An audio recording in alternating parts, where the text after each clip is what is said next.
ابالو، اس کا چھلکا اتارو، سفیدی اتارو، زردی کھا لو، سلجی کھا لو، دودھ پی لو، گھنٹہ ٹھہرو، گھنٹے کے بعد مقدمہ پیش کرو حق حلال کے پاس، اللہ آرام سے بچائے، آپ کو خود ہی رزلٹ پتہ چل جائے گا کہ سلجید کیا چیز ہوتے ہیں۔ باقی اس کا زیادہ تعارف گندی لگی باتیں مزہ نہیں کرتے ہیں، یہ نشہ نہیں ہے، باقی نشہ نہیں ہے، خوراک دوا کا دوا ہے اور غذا کا غذا ہے۔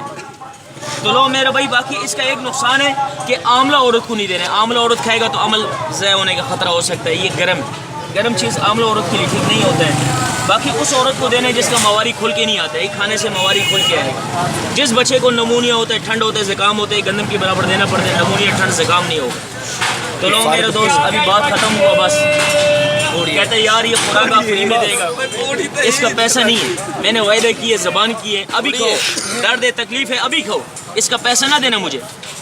تو ایک بھائی کہتے ہیں یار خوراک فری میں اگر میں آپ سے یہ وزن کے حساب لینا چاہوں، تولہ 2 تولہ، تو آپ یہ بھی فری میں دے گا؟ تو خدا کے لیے بولنا بھائی جان، اس میں تھوڑا بہت میری بھی لاگت ہے کہ نہیں ہے؟ یہ گلا بٹھانا آپ لوگوں کو سب جانا، ادھر سال میں ایک دفعہ میں نصیب سے آتا ہوں۔ تو ادھر پٹھان بھائی آتا ہے نا، پنجابی بھائی دیکھتے ہیں اس کو، بولتے ہیں خان بھائی اپنے علاقے میں جائے گا تو میرے لیے سلجی لے کے آنا ضرور ہے۔ وہ 300 روپیہ 400 روپے تولہ لینے پر تیار ہوتے ہیں، 600 روپے تولہ لینے پر۔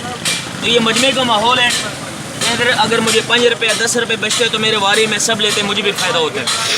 خدا پر یقین رکھو، میرا منافع کا مال ہے، میں نصیب سے آیا ہوں۔ تو نو میرا دوست، میں کیا لیتا ہوں مجمع کا ماحول کے حساب سے، یہ تولے کا لیتا ہوں جناب 100 تولے کا 100 روپے ہو تو یہ 3 تولہ، 3 تولے کا کتنا بنا؟ 300 بنا۔ تو یہ 1 تولہ ایک ہاتھ کا طاقت ہے، یہ 2 تولہ دونوں ہاتھوں کا طاقت ہے، یہ 3 تولہ ایک آدمی کا فیملی کورس ہے، بچے بھی کھا سکتا۔ تو آج میں کیا لے گا، باقی لینا دینا مقدر کی بات